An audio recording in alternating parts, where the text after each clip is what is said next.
UGC कानून पर तेज हुआ बवाल, घिरी मोदी सरकार। नए नियमों के विरोध में बीजेपी नेताओं के इस्तीफे। सुप्रीम कोर्ट तक पहुंचा मामला, सीजेआई से बड़ी मांग। सरकार के लिए कानून में बदलाव हुआ मुश्किल। यूजीसी के नियमों में बदलाव मोदी सरकार के गले की फांस बन गया है। इसे लेकर यूपी से जो विरोध प्रदर्शन का सिलसिला शुरू हुआ, वो अब पूरे देश में फैल गया है। दिल्ली से लेकर मुंबई तक लोगों में गुस्सा दिखाई दे रहा है, आक्रोश नजर आ रहा है। सामान्य वर्ग के लोग सरकार से सवाल कर रहे हैं कि हमारी गलती क्या है जो सरकार ने हमें सजा देने का फैसला कर लिया है। झूठे आरोपों की बाढ़ आने वाली है। सुनवाई जो समिति करेगी उसमें भी सामान्य वर्ग के लोग नहीं रखे जाएंगे। शिकायत झूठी होगी, फिर भी कार्रवाई होगी। शिकायतकर्ता खुलकर बोल सकता है कि उसने झूठी शिकायत की है, उस पर कोई कार्रवाई नहीं होगी। लोगों का यह गुस्सा दिल्ली के यूजीसी मुख्यालय तक पहुंच गया है। सुप्रीम कोर्ट में भी याचिकाएं दायर हो गई हैं और इन सब के बीच इस मामले में बीजेपी के नेता सबसे ज्यादा परेशान दिख रहे हैं। मीडिया के सवालों पर हाथ जोड़ रहे हैं, लेकिन ऑफ कैमरा ये कह रहे हैं कि नियमों में बदलाव ने हमें मुश्किल में डाल दिया है। कानून के खिलाफ बोलेंगे तो पार्टी एक्शन लेगी और समर्थन में बोलेंगे तो चुनाव में हार तय हो जाएगी। वहीं दूसरी तरफ विपक्ष शांत दिख रहा है। विपक्ष की रणनीति साफ है कि मोदी सरकार खुद ये कानून लाई है, जनता के विरोध से वो खुद ही निपटे। तो कैसे यूजीसी नियमों में बदलाव मोदी सरकार की बन चुके हैं मुसीबत, आज हम इसी पर अपनी स्पेशल रिपोर्ट में करेंगे बात। नमस्कार, मैं आराधना। तो शुरू करते हैं हमारी एक खास रिपोर्ट और बात करते हैं यूजीसी पर पूरे देश में मचे बवाल की। तो 13 जनवरी 2026 को यूजीसी की तरफ से नए नियम जारी किए गए। कहा गया कि दलित, आदिवासी, ओबीसी वर्ग के लोगों को उत्पीड़न से बचाने के लिए ये नए नियम लाए गए हैं। लेकिन इन नियमों को सामान्य वर्ग के लोग अपने खिलाफ मान रहे हैं। वो सवाल कर रहे हैं कि इसमें बराबरी का हक कहां चला गया। दरअसल यूजीसी का कहना है कि इन नियमों से कॉलेज और यूनिवर्सिटीज में अनुसूचित जाति यानी एससी, अनुसूचित जनजाति यानी एसटी और अन्य पिछड़ा वर्ग यानी ओबीसी के छात्रों के साथ होने वाले जातिगत भेदभाव को रोकने में मदद मिलेगी। इन नए नियमों में हर संस्थान को अपने यहां इक्वल अपॉर्चुनिटी सेंटर यानी ईओसी बनाना होगा, जिसकी अध्यक्षता संस्थान के प्रमुख करेंगे। ईओसी को हर साल एक रिपोर्ट यूजीसी को सौंपनी होगी। यूजीसी भी एक मॉनिटरिंग कमेटी बनाएगा। किसी संस्थान में किसी के साथ जातिगत भेदभाव अगर होता है तो वो अपनी शिकायत इक्विटी कमेटी को करेगा। कमेटी उसकी शिकायत पर 24 घंटे के अंदर कार्रवाई करेगी और 15 दिन के अंदर संस्थान के प्रमुख को रिपोर्ट सौंपेगी। इस रिपोर्ट के आधार पर संस्थान के प्रमुख 7 दिन में कार्रवाई करेंगे। संस्थान के प्रमुख के फैसले के खिलाफ 30 दिन के अंदर लोकपाल के सामने अपील कर सकते हैं। लोकपाल 30 दिन के अंदर इस पर फैसला करेंगे। हर संस्थान को इन नए नियमों का पालन करना होगा। अगर शिकायत मिलती है कि नियमों का पालन नहीं हो रहा है तो उसकी जांच की जाएगी और अगर पता चलता है कि नियमों का पालन नहीं हुआ है तो उस संस्थान की यूजीसी मान्यता रद्द कर दी जाएगी। ये तो हो गए यूजीसी के नए नियम और अब हम आपको बताते हैं कि आखिर इसे लेकर विवाद क्यों छिड़ गया है। तो इस विवाद की सबसे बड़ी वजह है नियम 3C। अब हम आपको इस नियम के बारे में विस्तार से बताते हैं। तो नियम 3C कहता है कि जाति आधारित भेदभाव अनुसूचित जाति, अनुसूचित जनजाति और ओबीसी के खिलाफ होने वाले जाति या जनजाति के आधार पर होने वाले भेदभाव को माना जाएगा। और अब जो नए नियम है उसमें जातिगत भेदभाव की परिभाषा का दायरा भी काफी बढ़ा दिया गया है। नए नियम में कहा गया है कि जाति, धर्म, नस्ल, लिंग, पैदाइश के स्थान, विकलांगता के आधार पर कोई भी अनुचित या पक्षपाती व्यवहार जो पढ़ाई में बराबरी में बाधा बने या मानव गरिमा के खिलाफ हो, उसे जातिगत भेदभाव माना जाएगा। जबकि ड्राफ्ट में ऐसी स्पष्ट परिभाषा नहीं थी। इस परिषद ने लोगों के अंदर एक डर बैठा दिया है।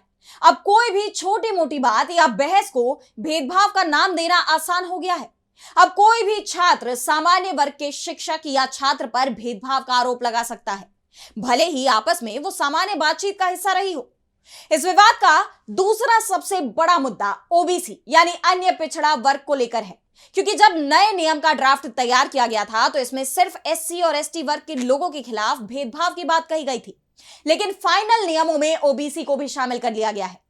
यह पहली बार है कि जातिगत भेदभाव की परिषद में एससी और एसटी के साथ ओबीसी वर्ग को भी शामिल किया गया है और यहीं से बीजेपी की असली चिंता शुरू होती दिखाई दे रही है।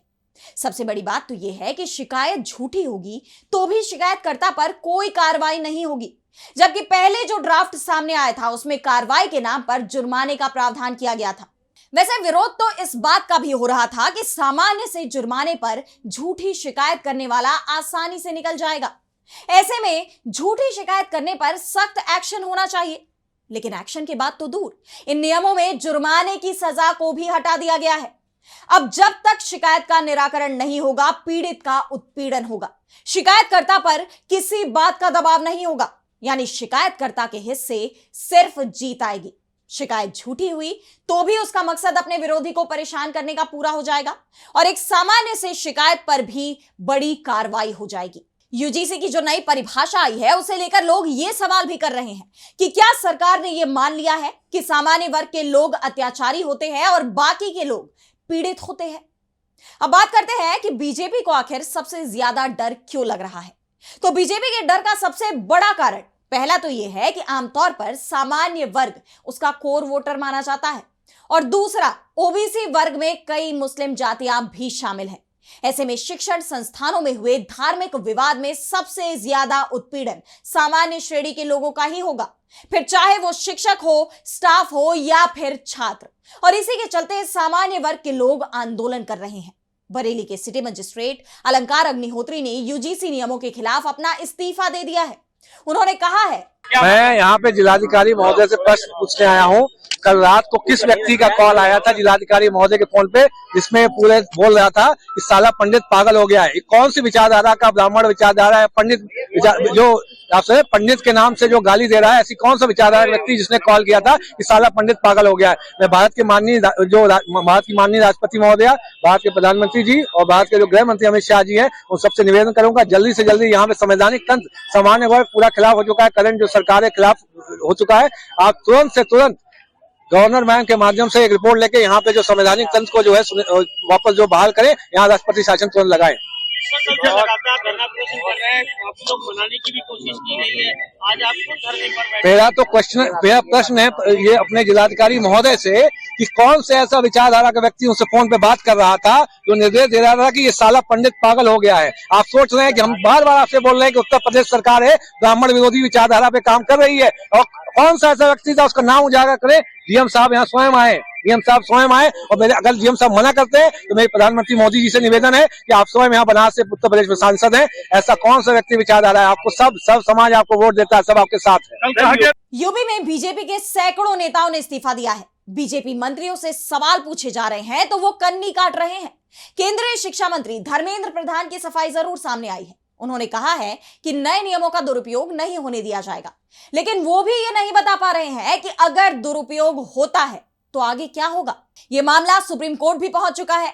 20 से ज्यादा याचिकाएं दाखिल की गई हैं और इस पर सुप्रीम कोर्ट ने तत्काल सुनवाई की मंजूरी भी दे दी है। ऐसे में अब बीजेपी के ही नेता सुप्रीम कोर्ट से उम्मीद लगाए बैठे हैं कि वो ही नियमों में कुछ संशोधन कर दे, क्योंकि सरकार अब इस मुद्दे पर बुरी तरह से फंस गई है। अगर वो नियमों में नरमी लाती है या फिर नियमों में सिर्फ एससी और एसटी को ही शामिल रखती है तो ओबीसी वर्ग नाराज हो जाएगा, और अगर इन नियमों में बदलाव नहीं करती है तो बीजेपी का समर्थक माना जाने वाला सवर्ण समाज नाराज हो जाएगा। फिलहाल केंद्र की मोदी सरकार मुश्किल में दिखाई दे रही है। विपक्ष की तरफ से बेहद सधी हुई प्रतिक्रिया सामने आई है।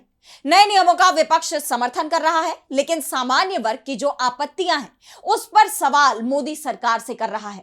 आखिर नियम मोदी सरकार ही लेकर आई है और जवाब तो उसी को देना है। फिलहाल आज स्पेशल रिपोर्ट में इतना ही। कैसे लगी आपको ये रिपोर्ट हमें कमेंट सेक्शन में बताइए, और इसी के साथ अब मुझे दीजिए इजाजत, और देश दुनिया की तमाम बड़ी खबरों के लिए आप देखते रहिए डीबी लाइव। नमस्कार।